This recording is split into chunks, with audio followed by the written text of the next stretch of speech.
Good morning. I went off Facebook today. I don't think I'm going back. I like the rules over here. Just push no one under 18 and voila. Well, when I first moved to Snowflake, we lived outside the outside of Snowflake. No running water, no electricity. My relatives, they had a couple houses out there. Uncle lived on one side, and my grandpa lived next door. Well, first night I went into Snowflake with my family, we went to Circle K, and there was Dana. I met Dana at the Circle K. Well, really didn't think much about it at the time. She was going out with one of my relatives. And then we moved into town before winter hit. My mom did, and she got tired of living like Daniel Boone. So we moved into town, and then I went down to Circle K, and because we lived next door to the football field, well across the street from it, and I was walking home, and there was Dana. She was, well, I met her at the crossroads there, and I think she was walking from Mike's house to her parents' house, and at the time, I didn't know this because I didn't know Mike, but we talked for about 10 seconds and ended up in the football field. You know, I would never bring this up if Travis would tell the truth about that book, and because this is the only thing that used to piss him off. And so, and then uh, I did not see her until the 5 days that he was missing. I went over to Mike's house, and she was getting in a car with Herman Monster.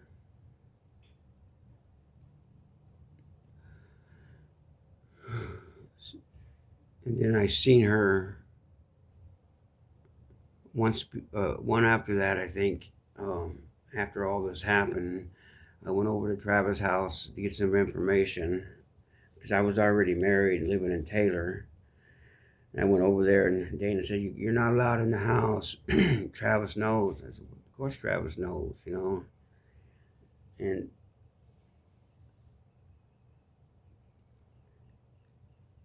then I've talked to her on the phone once about 2011. I was talking to Travis on the phone, and some reason he handed her the phone. I don't know why.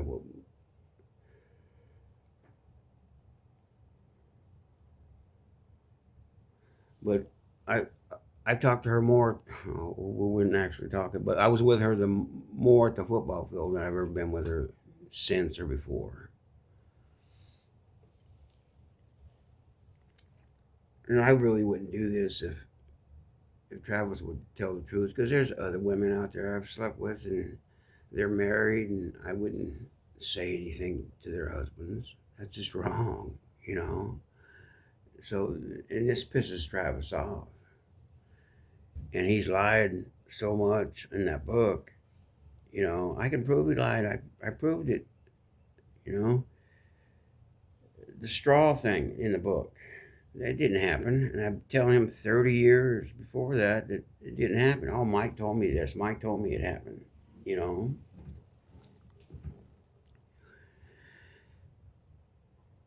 and then when uh, Paranormal Witness came out 30 years later, they backed my story. They came after me on purpose. You know, and Travis still wouldn't change the book. And before that, me and John and Travis did a show together, and me and Mike and John was talking to Travis. Me and John was talking to Travis, and John told him, this book is wrong. This didn't happen, and he still wouldn't change the book. The only reason he won't change it is because I slept with Dana, and I rub it into his face. I mean, the day this happened, we were at lunch, and uh, Alan Dallas, none of these guys were getting any women. And there was only a few of them up there. He was mad because he was teasing me because I was going out with my future wife, and so he was giving me a hard time about it, and he called me pretty boy, and I don't understand. You're just 17 years old, and finally I had enough, and I told him, yeah, I slept with Dana too at the football field. Travis was sitting there, and he got all mad and walks off to the truck, and he spent the rest of the day at the truck, and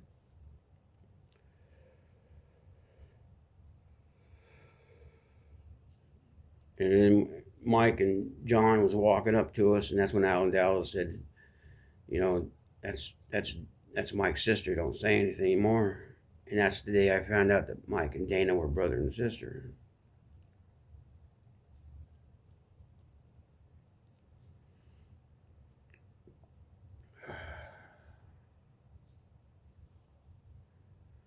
I'm getting dizzy.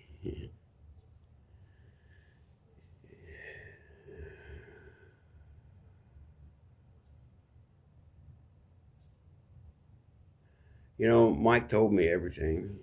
A couple, 3 years ago, he told me everything.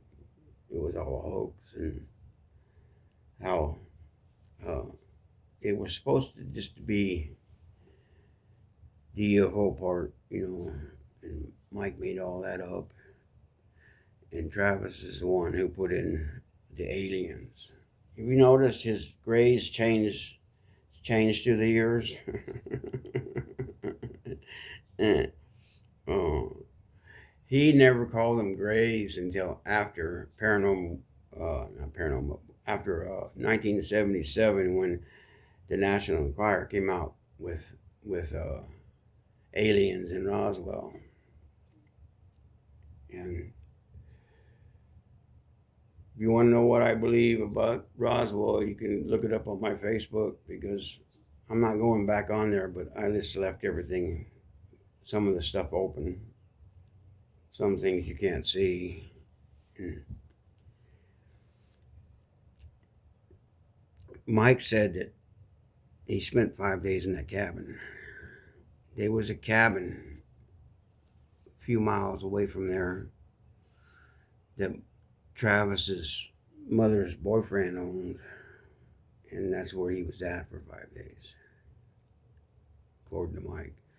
Mike said that he'd been only there once before, so Travis showed him where it was at. So Mike was only there twice. And then the stories he said he told the cops, he took the cops to Travis's mother's house.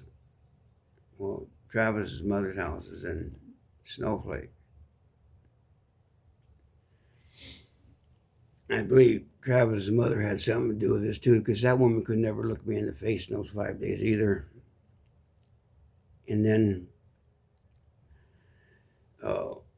Travis's brother, in those 5 days, every time a news reporter would show up, he would knock people over just to get in front of the camera. Him, Alan Dallas, was the same way.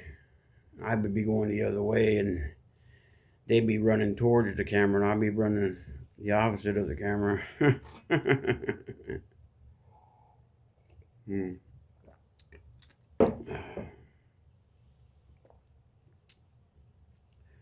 There's a lot more, people, and I proved that the book was wrong. if you watch if you watch Paranormal Witness, for 30 years I told Travis the book was wrong. We didn't draw straws, like it says in the book. Excuse me. And Paranormal Witness came out and told that what I've been telling Travis for years, that they came after me on purpose because I was the youngest one. He still wouldn't change the book. He won't change the book because I slept with Dana. And I wouldn't do that. There's other women I've slept with that are married now that I'd never say anything. That's just wrong. But see, this pisses Travis off. Travis can't even look me in the face and tell me it's true. He won't even talk to me. We've never been alone together. We're almost alone, but it seems like someone always comes up and interrupts us. And uh, and he won't take a polygraph test. I've been asking him for years to take a polygraph test. He won't do it. He wants to know the question. I'll give you the question. As soon as you find someone to give us a polygraph test, you can have the question, but not until then. And you can ask me any question about fire in the sky, but it has to stay with fire in the sky. It can't go our personal lives ain't got nothing to do with this. And speaking of personal lives, he tried to blackmail me. Once Mike told me the truth, he realized it was a mistake to tell me this. So then they started blackmailing me, trying to bring up my past. There's nothing there that my mom don't already know. So it didn't work. And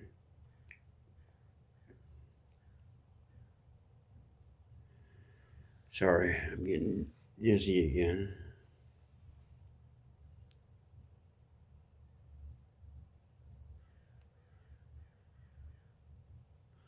I don't understand people. I got the proof that the book is a lie. The 5 days the 5 days about us. And Mike even told me it was the cabin he spent, Mike was only there twice, once before, so Travis could show him where the cabin was at. And he told people that, he took the cop to Travis's mother's house. Well, Travis's mother's house is in Snowflake, not a cabin. So Travis spent 5 days at the cabin. And there's more, but I'm not going to get into that now.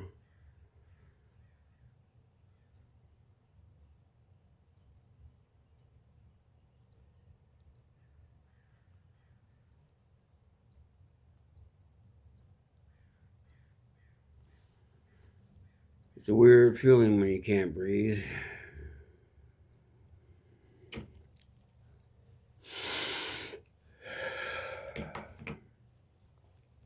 You get all dizzy.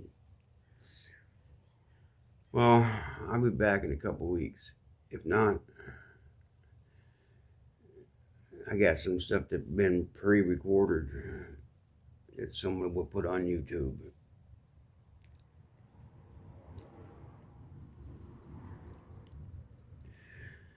Y'all have a good day. I gotta go. I'm getting really dizzy.